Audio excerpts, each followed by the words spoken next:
جب عام دولت کے لیے سرکار نے فرمایا تمہیں اللہ نے دولت دی ہے، اس کا اثر تم پہ ظاہر ہونا چاہیے، اس نعمت کا اثر ظاہر ہونا چاہیے، تو بتائیے کہ جب میرے سرکار تشریف لائے اس نعمت کا اظہار کیوں نہیں چاہیے؟ تو یہ دونوں چیزیں قرآن سے ثابت ہیں. تو خوشی منانا اور نعمت کا اظہار کرنا، جب اللہ تعالیٰ نے اس کا حکم دے دیا، اجازت دے دی، تو پھر ہر وہ طریقہ اختیار کرنا جائز ہوگا جس کو قرآن اور حدیث نے منع نہیں کیا ہے. یہ اچھی طرح اصول یاد رکھیے، کسی چیز کے جائز قرار دینے کے لیے دلیل نہیں چاہیے ہوتی، کسی چیز کو ناجائز قرار دینے کے لیے دلیل درکار ہے. مثال کے طور پر میں آپ سب سے پوچھتا ہوں، جو آپ نے ٹوپیاں پہن رکھی ہیں جائز ہے کہ ناجائز؟ بتائیں، بولیں، لائیں، ثابت کریں قرآن و حدیث.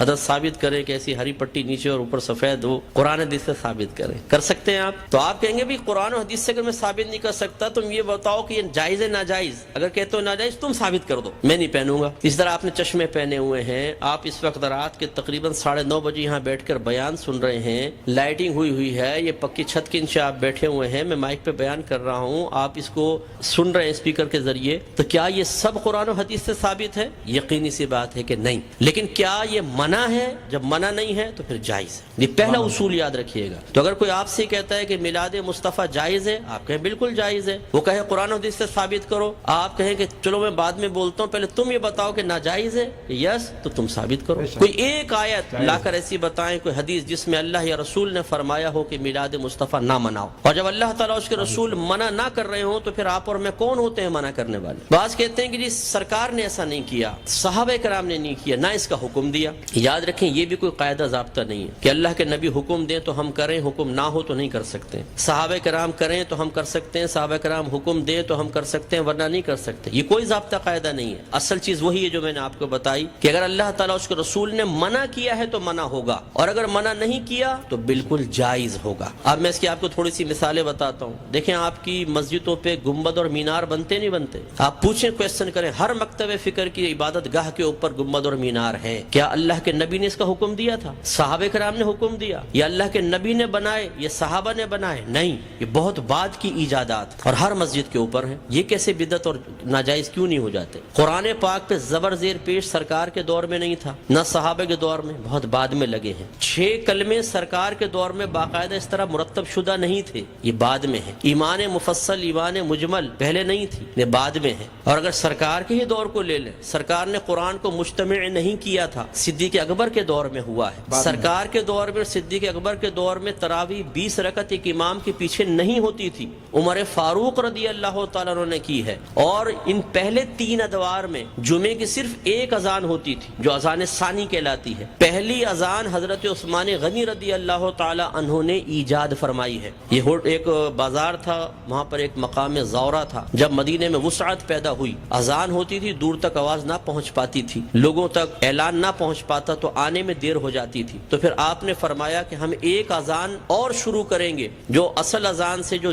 دوسری اذان ہے اس سے آدھے پونے گھنٹے پہلے بازار کے پاس ہوگی تاکہ لوگ ہوشیار ہو جائیں اور جمعے کی تیاری کر سکیں. ہر مکتب فکر جو جمعہ پڑھتا ہے وہ پہلی اور دوسری دونوں اذانیں دیتا ہے. وہاں یہ کویسچن کیوں نہیں پیدا ہوتا کہ جب اللہ کے نبی نے نہیں کیا تو پھر حضرت عثمان غنی نے کیسے کر لیا؟ اس کا مطلب ہے جب ضرورت پیش آتی ہے تو یہ اللہ کے نبی کی تعلیم ہے. خود صحابہ کرام نے ہمیں تعلیم دی ہے کہ آپ کسی بھی ایسی چیز کو شروع کر سکتے ہیں کہ جس کو اللہ تعالیٰ اس کے رسول نے منع نہیں کیا ہے. اسی طرح مدارس کا قیام آپ دیکھ لیں، ان میں سلیبس ہم نے رکھا ہوا ہے. اور اسی طرح میں آخری بات بس یہ مثال دیتا ہوں، ہر مسجد میں جماعت کے کچھ اوقات مقرر ہوتے ہیں. فجر اتنے بجے، ظہر اتنے بجے، عصر، مغرب، عشاء. کیا نبی کریم صلی اللہ علیہ وسلم نے حکم دیا تھا کہ اس وقت جماعت کرو؟ صحابہ کرام نے نہیں، ہم نے اپنی سہولت کے اعتبار سے کیا ہے. اور یہ ایک اعتراض کا بہت بڑا جواب بھی بن سکتا ہے. لوگ کہتے ہیں کہ آپ یہ 12ویں کا انتخاب کیوں کرتے ہیں؟ یہ بتائیں. اپنے پاس سے دن خاص کر لینا صحیح نہیں ہے، اپنے پاس سے دن خاص کر لینا صحیح نہیں ہے. تو یہاں میں آپ کو سمجھا دوں کہ کسی ایک چیز کو دوسری چیز کے ساتھ خاص کرنا 2 طرح کا ہوتا ہے.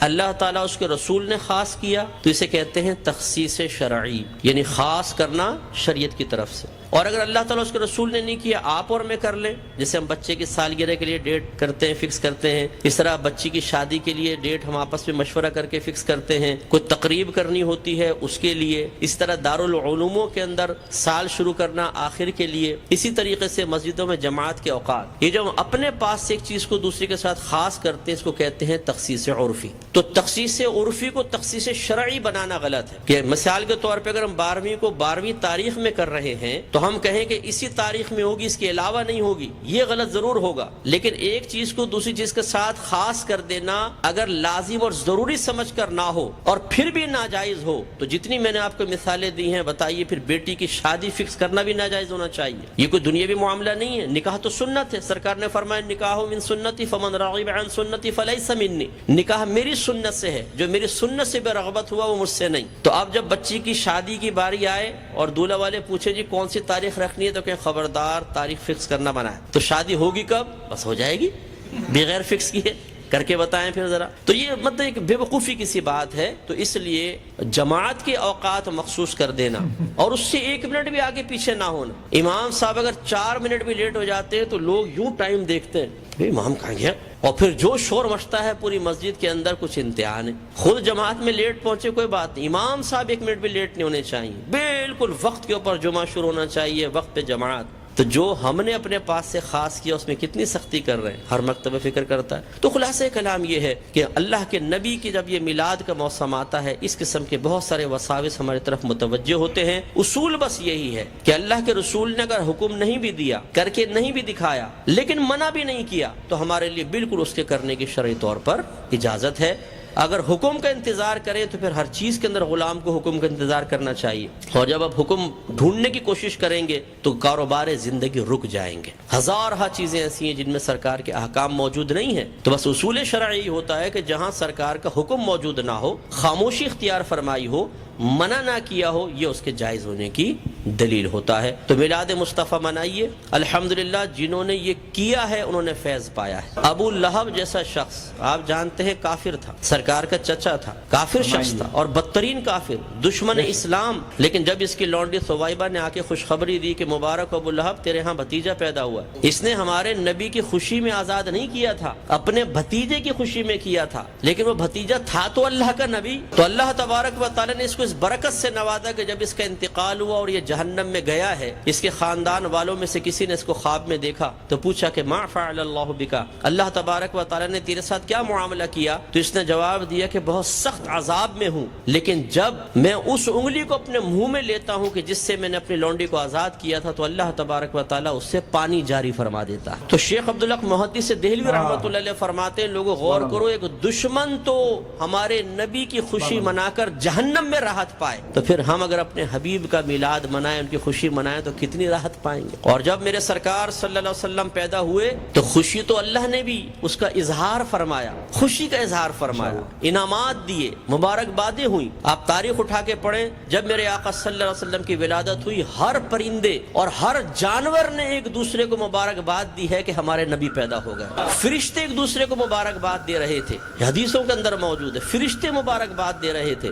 اور اس زمانے میں جتنی حاملہ عورتیں تھیں، اللہ تبارک و تعالی نے سب کو بیٹوں سے نوازا، اور وہ قحط سالی کا دور تھا، لیکن جب میرے آقا صلی اللہ علیہ وسلم پیدا ہوئے تو عرب کہتے ہیں کہ اتنی فصلیں ہوئیں، اتنا چارہ ہوا، اور ہمارے اونٹ چارہ کھا کھا کے اتنے موٹے ہو گئے کہ ہمیں خوف ہوا کہ شاید یہ چربی کی شدت سے پٹ پڑیں گے، اتنا اللہ نے نعمتوں سے نوازا ہے۔ تو خلاصہ کلام یہ ہے کہ میرے آقا صلی اللہ علیہ وسلم کی میلاد مصطفیٰ منانا یہ بہت بڑی سعادت کی بات ہے۔ وسوسوں سے قطع نظر خوشی کے ساتھ میلاد مصطفیٰ منائیں، انشاءاللہ برکت حاصل ہوگی۔